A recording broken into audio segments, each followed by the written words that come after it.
Once upon the time, एक समय की बात है। तो इंग्लिश का क्या ट्रेंड है, इंग्लिश में कैसे क्वेश्चन पूछेगा, एसएससी में क्या आएगा, सीपीयू में क्या आएगा, और बेहतर मार्क्स कैसे लाएंगे, तो प्रैक्टिस कैसे करेंगे। हरीश इज स्पेंडिंग, आपका मैं आंसर चेक कर रहा हूं। सारे बच्चे एबीसी टाइप करना, यानी वर्ब का आपको इससे कट कट कट होता है ना, वैसे इसका भी वर्ब का थर्ड फॉर्म आपको जानना पड़ेगा कि गो, वेंट, गॉन, ईट, एट, ईटेन, उस से V1 V2 V3 का ज्ञान होना जरूरी है। तो यहाँ पे स्विंग्ड नहीं होता, स्वंग होता है। मजा लो, इंटरेस्ट लो, सेंटेंस तुम्हारा आसान हो जाएगा, खेलना सीख जाओगे। तो इंग्लिश का क्या ट्रेंड है, इंग्लिश में कैसे क्वेश्चन पूछेगा, एसएससी में क्या आएगा, सीपीयू में क्या आएगा, और बेहतर मार्क्स कैसे लाएंगे, तो प्रैक्टिस कैसे करेंगे। तो इसके लिए क्या है कि जैसे क्वेश्चन देखो दिया मैंने आपको, अब इस क्वेश्चन का आंसर आप मुझे बताना। एग्जाम की तैयारी करते हो या नहीं करते हो डजंट मैटर, बस मैटर ये है कि आप इसको सॉल्व कैसे करते हो। यहां दिया if children are treating with respect they will behave accordingly. अब ये क्वेश्चन है, अगर आपने ऑफलाइन क्लास लिया है, नहीं लिया है, इंग्लिश पढ़ा है, नहीं पढ़ा, ये देखो कि आपसे बनता है कि नहीं बनता। तो ये क्वेश्चन सीजीएल में पूछता है और ये ट्रेंडिंग में है, यानी ये क्वेश्चन पूछे जाने की संभावना बार बार है। तो अब आपको देखना ये है कि यहाँ पे 4 ऑप्शन दिया है, behave accordingly, treating with respect, if children are, they will. तो मैं आपका आंसर चेक करूंगा, यहाँ पे सारे बच्चों का देखूंगा कि कौन बच्चा कितना आंसर दे रहा है, कैसे। तो आपको कमेंट करते रहना है। तो जरा मुझे बताइए कि क्या होगा इफ चिल्ड्रेन आर ट्रीटिंग। अब देखना है कि बच्चा ट्रीट कर रहा है या बच्चा को ट्रीट किया जाता है। हमने अक्सर की बात बोला है कि जब भी आप टेंस बनाएं, जब भी आप टेंस से क्वेश्चन सॉल्व करें, तो आप 2 चीज ध्यान रखें कि आप सेंटेंस एक्टिव नेचर का है कि सेंटेंस पैसिव नेचर का है। ये कब ध्यान कहाँ है, एक्टिव और पैसिव 2 नेचर आपको ध्यान रखना है कि नेचर उसका एक्टिव या नेचर उसका पैसिव। अगर नेचर पैसिव है तो हमेशा वर्ब का थर्ड फॉर्म लगेगा। तो बच्चा ट्रीट नहीं कर रहा, ट्रीट बच्चों को किया जाएगा। तुम्हें पीटा जा रहा है, यू आर बीइंग बीट, बोलते हैं ना, यू आर बीटेन, है ना, यू आर बीइंग बीटेन। तो यानी कि आपको पीटने वाला कोई और है, उस तरह से बच्चों का ट्रीट किया जाएगा, बच्चा खुद से ट्रीट नहीं करेगा। तो इफ चिल्ड्रन आर ट्रीटेड, तो ट्रीटिंग की जगह ट्रीटेड करना पड़ेगा। तो यहाँ जो आंसर हो जाएगा वो बी फॉर बॉय, है ना। तो children are treating with respect को ट्रीटेड करना पड़ेगा, यानी वर्ब का थर्ड फॉर्म करना पड़ेगा। आप सबका जवाब मैं चेक कर पा रहा हूं सारे बच्चे। तो ट्रीटिंग की जगह ट्रीटेड करना पड़ेगा, यानी आंसर यहाँ पे ट्रीटेड होगा, TREATED। तो आंसर आपका बी फॉर बॉय निकल गया। बहुत अच्छा जवाब। एक बात और आपसे मैं कहना चाहूंगा सारे बच्चे से कि आप इंग्लिश में बेहतर बनना चाहते हो, अगर चाहते हो कि इंग्लिश में अच्छे मार्क्स लाएं, बेसिक इंग्लिश सीखें, जड़ से सीखें, फाउंडेशन सीखें, तो हमने आपके लिए विजय नामक बैच लाया है। इसमें क्या है, क्रांतिकारी इंग्लिश ऐप आपको डाउनलोड करना है। और एक ऐप इतना सुंदर है कि 6 क्लास के बच्चा भी डाउनलोड कर रहा है और ग्रेजुएट बच्चा भी कर रहा है, जॉब वाले भी कर रहे हैं। ये बैच जो है क्रांतिकारी, इसका नाम रखा क्रांतिकारी, यानी ये पूरे हिंदुस्तान में क्रांति फैलाने का काम कर रहा है एकमात्र ऐप जिसका नाम है क्रांतिकारी इंग्लिश ऐप। अब तक के हिंदुस्तान में मिलियंस बच्चे डाउनलोड करके पढ़ रहे हैं, बहुत सारी चीज पढ़ रहे हैं। और ये बैच का नाम विजय, जो 20 अप्रैल से शाम को 6 बजे इवनिंग का बैच है, 6 PM, यानी आप शाम को 6 बजे बैच कर सकते हैं। 6 बजे का बैच होगा जबरदस्त, ऑनलाइन प्लस ऑफलाइन। जो ऑफलाइन यहाँ पढ़ाऊंगा, जो बच्चे पढ़ेंगे, वही क्लास आपको घर बैठे पढ़ने को मिलेगा। ऑनलाइन अपने मोबाइल पर बैठ के पढ़ सकते हो। विजय बैच यानी आपको विजय दिलाएगा, सफलता दिलाएगा, इंग्लिश बेसिक्स स्ट्रॉन्ग कराएगा 20 अप्रैल से शाम को 6 बजे। अब क्या है, ये नंबर है सुनहरा सा, ये नंबर आपके पास होना चाहिए। ये DSL का नंबर है, IVR नंबर। इस पे करोगे सब पे अपने आप चला जाएगा, सब पे अपने आप चला जाएगा। आप कहते हो नहीं सेपरेट मुझे चाहिए, ये सेपरेट नंबर है। आप किसी पे कॉल करो, आपके पास नंबर चला जाएगा। तो ये बैच आपके लिए, व्हाट्सअप करो, नंबर करो, ये नंबर आपको सेव कर रखना चाहिए। ये सारे नंबर स्क्रीनशॉट लेकर रख लो, आपके लिए फायदेमंद नंबर होगा। हरीश इज स्पेंडिंग, आपका मैं आंसर चेक कर रहा हूं। सारे बच्चे ABC टाइप करना। क्वेश्चन कह रहा है Harish is spending 2 hours every morning. एक बात बताओ, आपने सिंपल प्रेजेंट टेंस पढ़ा कि नहीं पढ़ा? सिंपल प्रेजेंट टेंस क्या कहता है, जहां भी every morning, every night, every day लगा हो, डेली लगा हो, तो जहां भी कोई हैबिचुअल चीज लगा हो, जहां पे आदत का बोध हो रहा हो, एवरी मॉर्निंग, यहाँ पे देखो दिख रहा है एवरी मॉर्निंग, तो जहां भी एवरी मॉर्निंग का बोध हो वो हमेशा सिंपल प्रेजेंट टेंस का होता है। बोलो ये बात बताया था कि नहीं बताया था? एवरी मॉर्निंग, एवरी नाइट, जहां भी एवरी वर्ड आ जाए वो हमेशा सिंपल प्रेजेंट टेंस का होता है। मेरे दोस्त कहां ध्यान है? ट्रेंड को समझो, एग्जाम के फैशन को समझो। आप CHS से देते हो, कोई भी NDA हो, एयरफोर्स हो, किसी एग्जाम के बारे में अगर आपने सोचा है, जॉब के बारे में सोचा है, इंग्लिश का जड़ सोचा है, तो ये क्वेश्चन आपको बनना चाहिए। तो every morning simple present tense में होता है, तो हरीश स्पेंडिंग नहीं, हरीश स्पेंड्स, हरीश स्पेंड्स, यानी यहाँ पे जो आंसर हो जाएगा स्पेंड वाला क्वेश्चन वो यहाँ पे देखना, हरीश इस स्पेंडिंग, यहाँ आंसर डी हो जाएगा, क्योंकि स्पेंडिंग ना करके बोलना पड़ेगा हम लोगों को हरीश स्पेंड्स, हरीश स्पेंड्स करना पड़ेगा, क्योंकि एवरी मॉर्निंग का प्रयोग सिंपल प्रेजेंट टेंस में किया जाता है। अब बात खनक रहा है, यानी हमने पढ़ा question Harish spending 2 hours every morning, गलत ही होगा। कैसे? जैसे मैं कहूँ रोज सूरज रोज सुबह में पूरब से निकलता है, तो मुझे बताओ कि रोज निकलता है पूरब से, तो आज क्या पश्चिम से निकलेगा? अगर हमने बोला कि सूर्य पूरब से निकल रहा है, आपने हिंदी बोला, आप सुनो बात, आपने हिंदी बोला कि सूर्य पूरब से निकल रहा है, हमने अंग्रेजी बना दिया कि the sun is rising in the east. पता है क्या हुआ? ये गलत हो गया। क्यों सर? अरे पूरब में ही तो निकलता था, निकलता है, निकलता रहेगा, तो सूर्य पूरब से निकल रहा है, ये हिंदी भी गलत होगा और अंग्रेजी भी गलत होगा, इसलिए बोलना पड़ेगा the sun rises in the east, क्योंकि पूरब से निकलता आ रहा है, जहां निकलता है उसी को पूरब कहते हैं। तो ये फैक्ट जानना है कि जो चीज यूनिवर्सल ट्रूथ हो, हैबिचुअल एक्शन हो, वो हमेशा सिंपल प्रेजेंट टेंस में होता है। ये बात आप पढ़े होंगे, लेकिन थ्योरी पढ़ने से काम नहीं चलेगा, प्रैक्टिकल यहां पे कर रहे हैं, राइट। अक्सर ध्यान दो, मुश्किलें आएंगी, पढ़ोगे, लेकिन घबराना नहीं है, आपको हमेशा आगे बढ़ने के लिए प्रैक्टिस करना पड़ेगा, प्रैक्टिस मोड से डरना नहीं पड़ेगा। तो यहां पे आंसर हो जाएगा डी, 3 मोर एलिवेटेड रोड्स, करा 3 मोर एलिवेटेड रोड्स। अब देखिए क्वेश्चन में, आपको कमेंट में दिख रहा हूं क्या करा, 3 more, 3 elevated roads have been propose. अब हैव के साथ बीन लगाया, अब बीन के बाद भी वन लगाया। अब ध्यान दिए, कल कहा था, कल भी क्वेश्चन आया था कि बीन के बाद 2 ही चीज आता है, या तो V3 आता है या तो V4 आता है। अगर बीन के बाद V4 आया है तो एक्टिव वॉइस, और V3 आया तो पैसिव वॉइस। देखो 19 का क्वेश्चन इवनिंग टाइम पूछा हुआ है, तो बीन के बाद चूंकि रोड है, एलिवेटेड रोड है, अभी जो रोड होगा वो तो एक्टिव हो नहीं सकता, हर हाल में पैसिव होगा। तो जब पैसिव होगा तो यहाँ प्रपोज नहीं, प्रपोज्ड करना पड़ेगा। तो प्रपोज्ड कहां है ऑप्शन में? हैव बीन प्रपोज्ड, तो हैव बीन प्रपोज्ड, तो आंसर हो जाएगा डी फॉर DSL। तो D for DSL, have been proposed. तो इस तरह जानते हो आप। तो सबसे पहले धर्मेंद्र सर की बात पर भरोसा करो।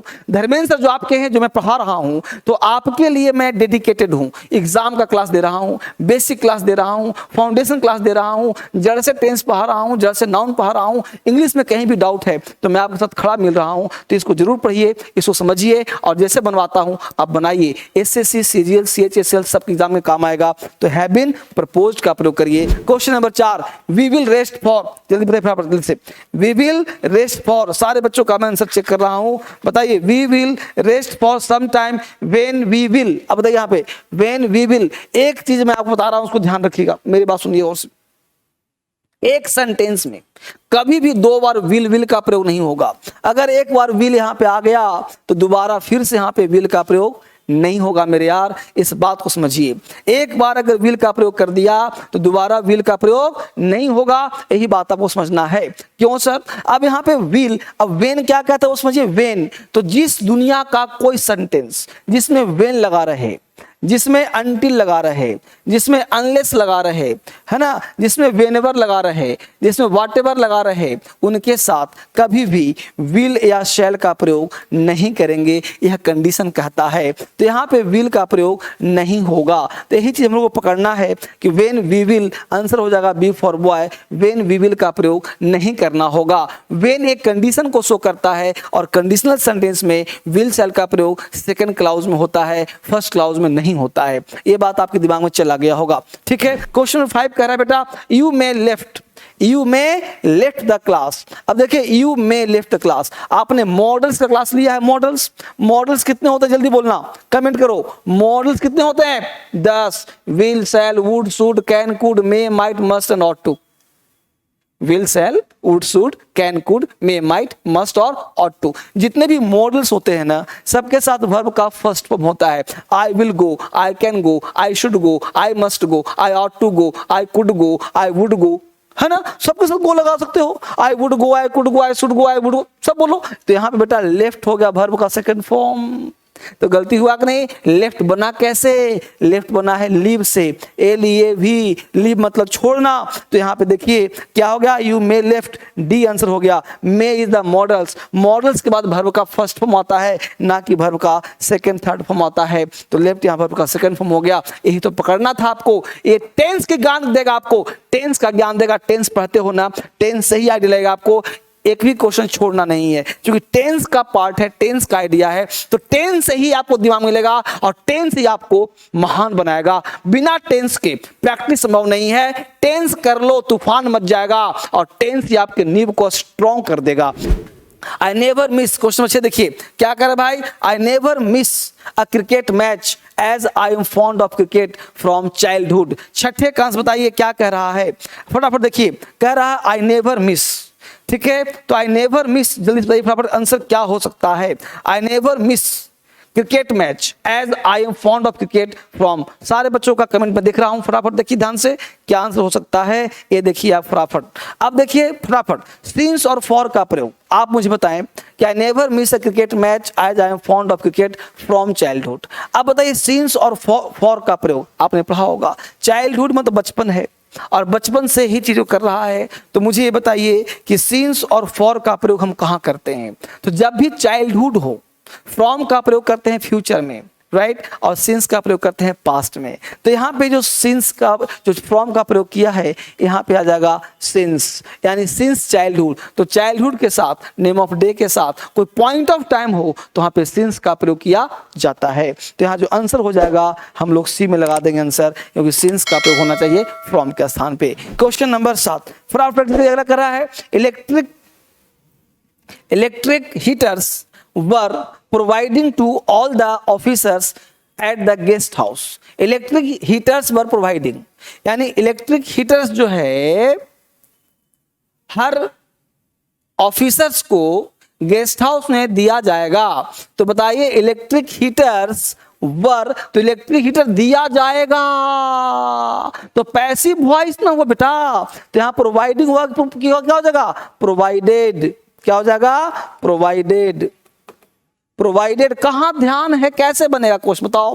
तो electric heaters were provided to all the, तो यहां पे प्रोवाइडिंग नहीं होगा, क्या हो जाएगा, प्रोवाइडेड हो जाएगा। इलेक्ट्रिक हीटर वर प्रोवाइडेड, तभी तो समझ में आपको आएगा। एक एक क्वेश्चन इंपॉर्टेंट है, एक एक पार्ट इंपॉर्टेंट है, तब जाकर क्वेश्चन बनेगा। तो इलेक्ट्रिक, क्योंकि पैसिव, देखो हमेशा जब आप टेंस पढ़िए तो नेचर देखिए एक्टिव है कि नेचर पैसिव है। आप घबरा जा रहे हो, क्वेश्चन देख के डर जा रहे हो, आप ये देखो कि एक्टिव नेचर का है कि पैसिव नेचर का है। थोड़ा थोड़ा चलो, एक ही क्वेश्चन सीखो, लेकिन सीखो ऐसे जैसे परफेक्ट हो। अगला कर रहा है bags and purpose, bags and purses were थ्रूली checking at the entrance of the theatre.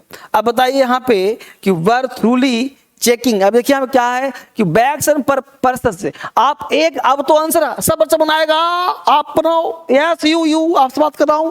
Bag and purses non living object है कि नहीं है, तो जब नॉन लिविंग ऑब्जेक्ट है तो एक्टिव हुआ कि पैसिव हुआ, पैसिव। तो जब पैसिव हुआ वर्ब के साथ, तो यहाँ पे चेकिंग हुआ कि चेक्ड हो जाएगा, बोलो हो जाएगा चेक्ड।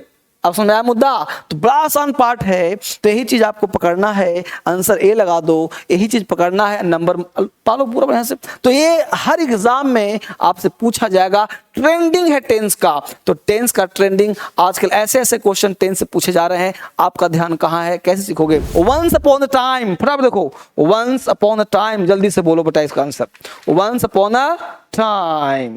तो वंस अपॉन अ टाइम बताइए फटाफट क्या हो सकता है। Once upon a time a beautiful princess has fallen in love with a poor farmer. एक समय की बात है, once upon a time a beautiful princess, बड़ा खूबसूरत राजकुमारी, फॉल इन लव, मोहब्बत में पड़ गई थी, एक पुअर फार्मर के मोहब्बत में पड़ गई थी।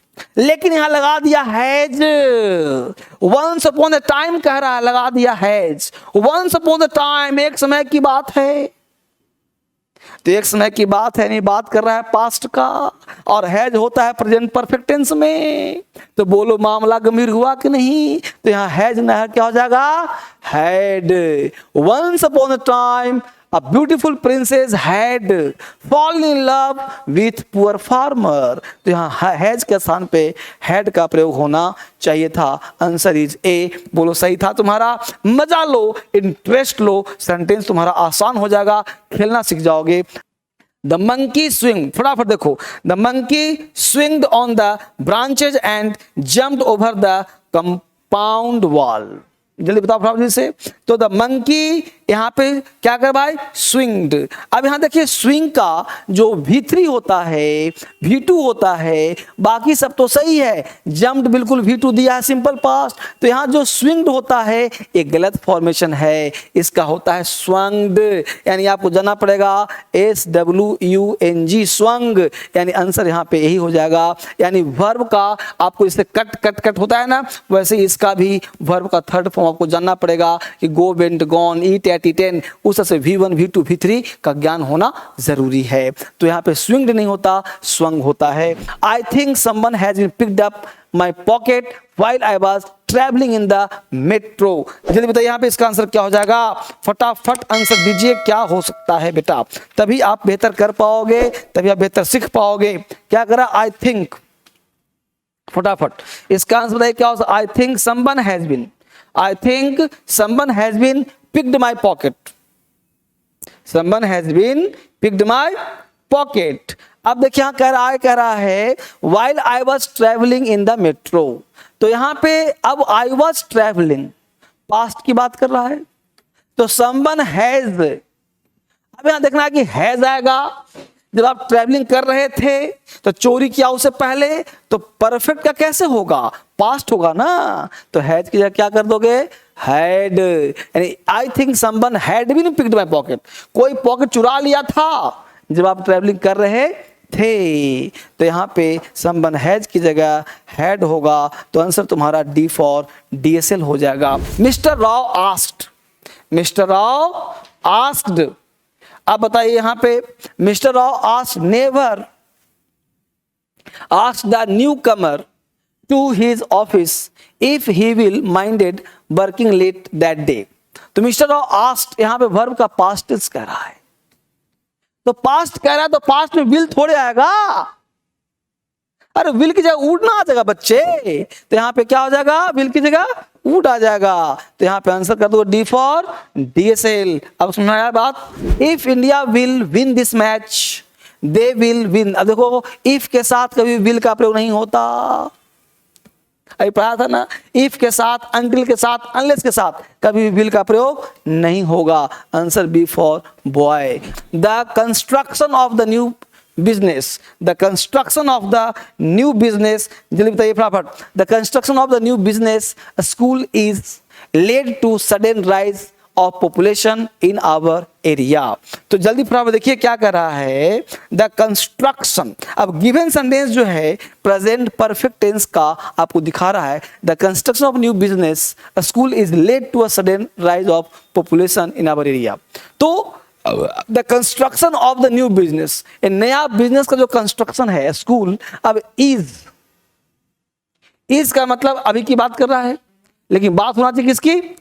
पास्ट, मतलब प्रेजेंट परफेक्ट बात होनी चाहिए। तो यहाँ पे इज के स्थान पे हैज का प्रयोग किया जाना चाहिए, तभी मामला सुधर के सामने आएगा। As soon as the bus driver. अब इसको अब देखिए क्या हो सकता है, क्या कंस्ट्रक्शन हो सकता है, क्या आप इस पर दिमाग लगा सकते हैं, ये आपको देखने का प्रयास करना है। तो as soon as the bus driver was seeing the child crossing the road he applied the brakes. अब आपको बताइए क्या बताया हूं, आपका लास्ट मिनट चेक कर रहा हूं। एक बच्चे का क्या हो सकता है? एज सुन एज, जल्दी से। तो एज सुन एज में आप क्या आंसर दे सकते हैं सारे बच्चे? ठीक है, एक बच्चे का मैं चेक कर रहा हूं, फटाफट कमेंट करो, मुझे दिखाओ, कमेंट करके मुझे दिखाओ तो मुझे पता चलेगा एज सुन एज में क्या आप कर सकते हो, वो मुझे बताइए फटाफट। एज सुन एज, यस, बहुत सुंदर। अब बच्चों का कमेंट बढ़िया से नहीं आ रहा, एक बच्चे का जवाब गलत हो रहा है। अब देखिए एज सुन एज, हमने एक लाइन बताया होगा आपको कि सी, नो, behold ऐसे वर्ड हैं जिनके साथ ing का प्रयोग नहीं होता। याद आया तो सी के साथ ing का प्रयोग नहीं होगा। यहाँ पे as soon as the bus driver, अब was seeing the child crossing, ऐसा समझ नहीं है ना। तो as soon as देखा, तो as soon as bus driver had seen the child crossing, यानी उसने बच्चे को पार रोड करते हुए देखा, तब उसने ब्रेक लगाया। ठीक है, तो यहां जो आंसर हो जाएगा ए वाज सीइंग का प्रयोग नहीं होगा, हैड सीन का प्रयोग करना किया जाना चाहिए। तो इस तरह से मेरा कहना क्या है वो समझिए। तो कुछ भी हो मुश्किल नहीं लगेगा, सारे क्वेश्चन आसान लगेंगे, बस पढ़ने का तरीका चेंज करना है। क्वेश्चन का पैटर्न ऐसे ही आ रहा है। आजकल क्वेश्चन को ट्रेंड को पकड़ो, एग्जाम पास करो, कोई भी एग्जाम कदम तर होगा, बस चलने का अंदाज बदलो, दशा बदलो, दिशाएं बदल जाएंगी। जो नौकरी चाहोगे प्राप्त करेगा।